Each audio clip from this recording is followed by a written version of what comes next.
함께 보실 하나님의 말씀은 구약성경 민수기 1장입니다. 오늘 7월 1일 민수기 1장을 읽는 날이었는데 1장 내용 중에서 45절과 46절 두 절을 읽고 우리 1장 전체의 내용을 간략하게 다시 한번 살펴보도록 하겠습니다. 구약성경 민수기 1장 45절부터 46절까지 말씀, 구약성경 195쪽 전후를 보시면 되겠습니다.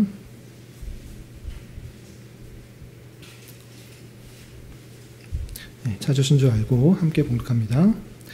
이같이 이스라엘 자손이 그 조상의 가문을 따라 20세 이상으로 싸움에 나갈 만한 이스라엘 자손이 다 계수되었으니 계수된 자의 총계는 60만 3,550명이었더라. 아멘. 네, 감사합니다. 7월 첫날입니다. 7월은 민수기를 읽어 나갈 텐데, 민수기가 어떤 책인가? 물론 여러 번 성경을 읽었던 분들은 익숙하시겠지만 처음 접하시는 분도 있으니까 간략하게 민수기가 어떤 내용인지 개관을 살펴보고, 그리고 오늘 1장 내용을 통해서 다시 한번, 우리 새벽에도 말씀 살펴봤는데 다시 한번 말씀의 교훈을 받고 또 기도 제목을 삼는 그런 시간을 가졌으면 좋겠습니다.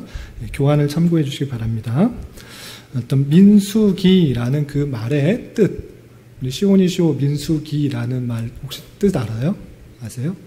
예, 민수기라고 할 때 백성들의 수가 기록되어 있는 책, 그래서 민수기라고 하는 것입니다. 예, 민수기는 특별히 이스라엘 백성들이 출애굽해서 그 수가 얼마나 되는지 처음과 그리고 마지막에 가나안 땅에 들어가기 전에 그 수를 세고 있기 때문에 민수기라는 책의 제목이 붙어져 있는 것입니다. 그렇다면 이 책은 언제 누가 기록했는가라고 할 때 말씀드린 것처럼 출애굽 당시 광야에 있을 때의 기록이기 때문에 출애굽할 때 이끌었던 모세가 기록했던 것으로 생각하고, 그리고 이 민수기에 보면 80여 차례나 하나님께서 모세에게 말씀하시되라는 그런 표현이 있습니다. 그래서 이것은 모세가 기록했다라고 할 수가 있는 것이고, 언제 기록했는가라고 했을 때 광야에 있을 때, 광야 출애굽해서 1장에 보면 2년 둘째 달 첫째 날이라는 표현이 있습니다. 그러니까 출애굽하고 약 1년 정도 지난 때부터, 그리고 가나안 땅에 들어가기 들어가지는 않고 그 앞에서 멈춰지는 그런 내용까지 나오기 때문에 대략적으로 39년 정도의 기록이 담겨있다, 이렇게 생각하시면 되겠습니다. 그래서 1445년부터 1406년 정도에 있었던 일을 마지막 때에 모세가 기록한 것으로 생각할 수 있습니다. 그럼 이 내용은 무엇인가? 민수기는 어떤 내용이 있는가라고 할 때 크게 세 가지가 있는데, 출애굽하고 나왔던 그 백성들이 이제 가나안 땅으로 들어가기 위해서 준비하는 모습이 있습니다. 그렇지만 그 출애굽한 세대들이 가나안 땅에 들어가기 전에 정탐꾼을 보냈는데 정탐꾼들이 불신앙적인 그 모습을 보임으로 말미암아 40년 동안 광야 생활을 하는 그 실패한 세대의 모습들이 나타납니다. 그리고 첫 세대, 출애굽한 세대들은 모두 광야에서 죽임을 당하고 이제 새로운 세대, 신세대가 나타나서 다시 한번 하나님의 약속을 받아 이제 가나안 땅으로 들어가기 가나안 땅에 앞서서 있는 그 모습이 나타나게 됩니다. 그래서 총 세 가지의 내용들이 있다, 이렇게 보시면 되고, 그럼 이것을 왜 기록했는가라고 할 때 공의의 하나님께서 불순종하는 이스라엘을 벌하신다. 하나님께서 그 믿음 없는 모습, 하나님께서 그 가나안 땅으로 들어가도록 하셨는데 여전히 불신하는 그 모습들, 당장의 눈앞에 보이는 그 사실 때문에 하나님보다 상황을 믿는 그 불신앙을 심판하는 모습이 그 민수기를 통해서 나타나는 것입니다. 그래서 믿음이 없기 때문에 40년 동안 광야 생활을 했던 하나님의 진노와 또 심판을 받는 그 모습들이 기록되어 있는 것입니다. 그런데 여기서 그치지 않습니다. 하나님께서 불순종하는 백성들을 심판하신다, 이걸로 끝나는 것이 아니라 그 심판의 목적이 무엇인가를 잘 알아야 되는 것입니다. 하나님께서 이스라엘 백성들을 그냥 불순종하였기 때문에 심판하고 광야에서 다 죽이면 끝날 수도 있습니다. 그러나 그것에 그치지 않고 또 다른 세대를 들어서 하나님의 약속을 반드시 실현시키는 그 모습까지 이 민수기에는 기록된 것입니다. 그래서 우리는 이 민수기를 통해서 공의의 하나님이시지만 하나님께서 택하신 그 백성들을 끝까지 버리지 아니하시고 자비와 사랑으로 인도하신다. 이 사실들을 민수기를 통해서 배워야 되는 것입니다. 그리고 또 한 가지 생각해야 되는 것이 무엇인가라고 할 때 이스라엘 백성들이 애굽에서 나와서 곧바로 가나안 땅에 들어간 것이 아니라 40년 동안 광야 생활을 했습니다. 이것을 무엇이라 생각하느냐라고 할 때 신약의 많은 성경의 기록자들이 우리가 인생을 사는 것과 사는 것이 그것과 비슷하다라는 것입니다. 뭐냐? 우리가 구원받으면, 예수님을 믿고 구원을 받으면 바로 천국에 가는 것이 아니라 이 땅에서의 삶이 마치 광야에서의 40년 동안 훈련하고 연단하고 오직 하나님의 말씀으로 살아가야 된다는 것을 깨닫도록 하시는 그 말씀이 마치 출애굽해서 이스라엘 백성들이 광야 생활을 하고 가나안 땅에 들어가는 그 모습과 상당히 유사하다, 이렇게 표현하고 있는 것입니다. 그래서 광야에서의 생활을 이 땅에서의 우리의 삶으로 잘 적용해서 생각하면 또 많은 유익이 있는 것입니다. 이 정도 생각하고 오늘 1장의 내용들을 좀 살펴보겠습니다. 1장의 내용은 무엇인가 라고 할 때 간단하게 소개하면 이렇습니다. 하나님께서 모세에게 말씀하실 때 말씀하셔서 이스라엘 백성 중에 싸움에 나갈 만한 자를 계수하라 라고 말씀하셨고, 그 모세는 하나님의 말씀에 순종하여서 이스라엘 백성들을 지파별로 싸움에 나갈 만한 사람들을 조사해서 기록한 것이 1장의 내용입니다. 그러면 우리 시온이 한번 물어보겠습니다. 싸움에, 전쟁에 나가려고 할 때 몇 살 정도 되면은 전쟁에 나갈 수 있을 것 같습니까? 15세? 20살? 어떻게 알았어요? 성경에 봤어요? 그냥 생각나서.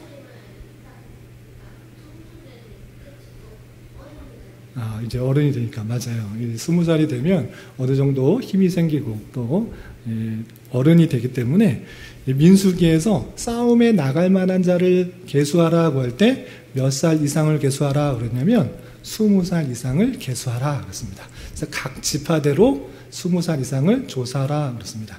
그런데 모세가 20살 이상을 혼자 그것을 계수하려면 쉬웁니까? 쉽지 않습니까? 쉽지 않습니다. 그러면 어떤 방법으로 계수를 했을 것 같습니까? 우리 시온이 혹시 알 것 같아요? 어떤 방법으로 했을까요? 성경의 1장에 잘 보면 각 지파별로 지휘관이 자신의 지파에 20살 이상의 싸울 만한 남자를 계수한 것을 볼 수 있습니다. 성경을 한번 찾아볼까요? 4절 보면, 1장 4절에 보면 각 지파의 각 조상의 가문에 우두머리 한 사람씩을 너희와 함께 하게 하라 해서 너희와 함께 하도록 해서 그 지휘관이 자기 지파에 그 수를 세도록 한 것입니다. 그런데 자기 지파의 사람들을 또 한 사람이 자기 지파의 사람들을 세는 것이 쉽습니까? 쉽지 않습니까? 쉽지 않습니다. 그래서 어떤 식으로 했느냐? 각 지파의 사람들은 20살 이상 되는 사람은 나 지휘관 우두머리 나에게 보고하라, 이렇게 말했습니다. 그래서 1장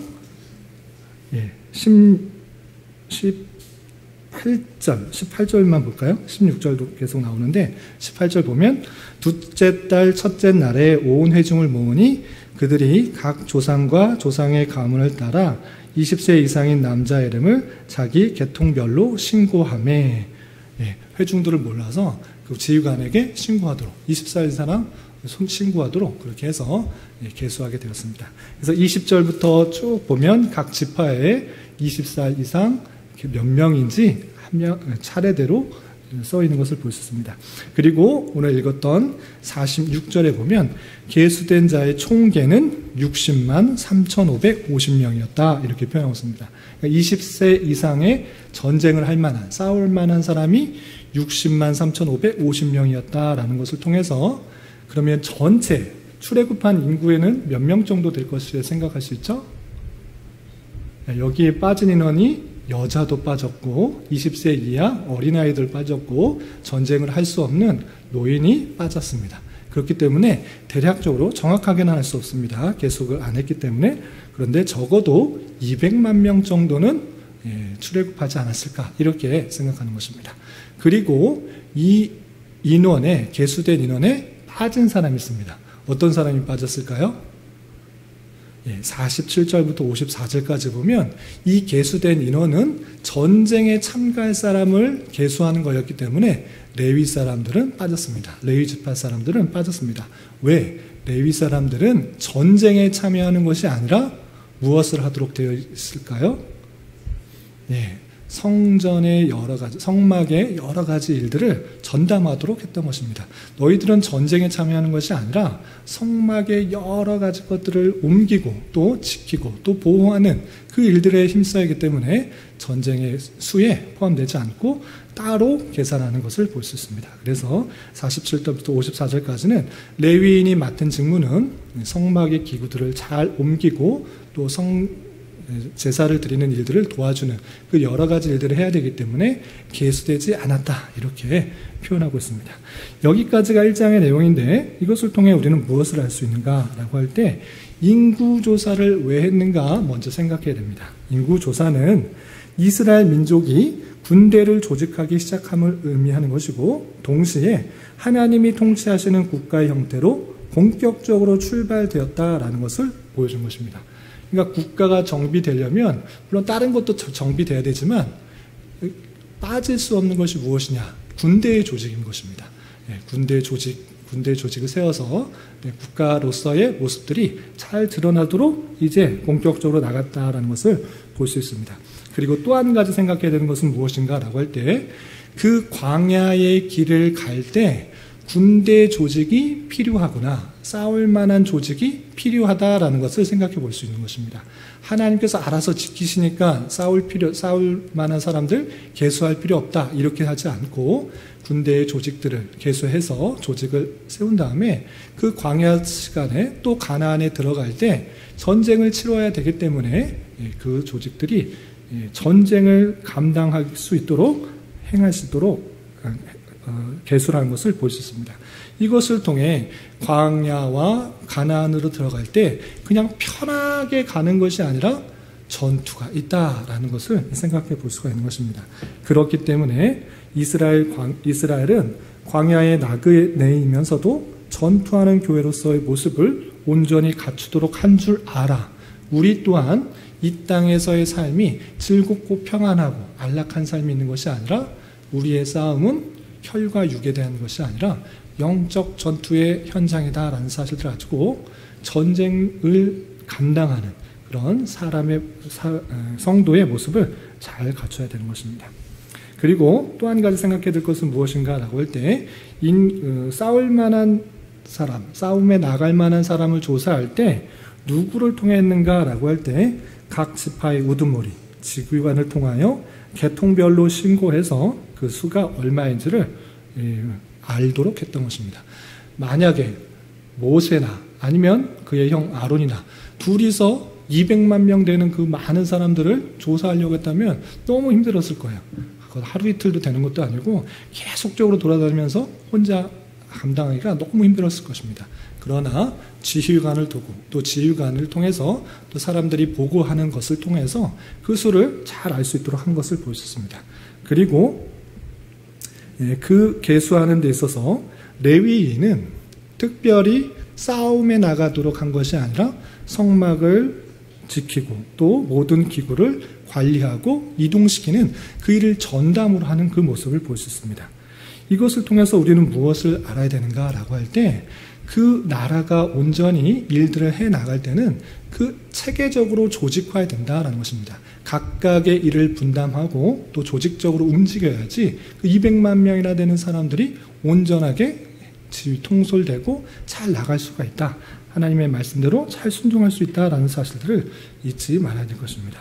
그리고 특별히 레위 사람들이 성막의 여러 가지 일들을 전담하도록 다른 일 신경 쓰지 말고 그것을 전담하도록 한 일, 그것을 통해 우리는 무엇을 깨달아야 되는가라고 할 때 전쟁을 나가는 것도 중요하지만 그보다 앞서서 성막을 지키는 그 일들을 더 중요하시게 생각해야 된다는 것입니다.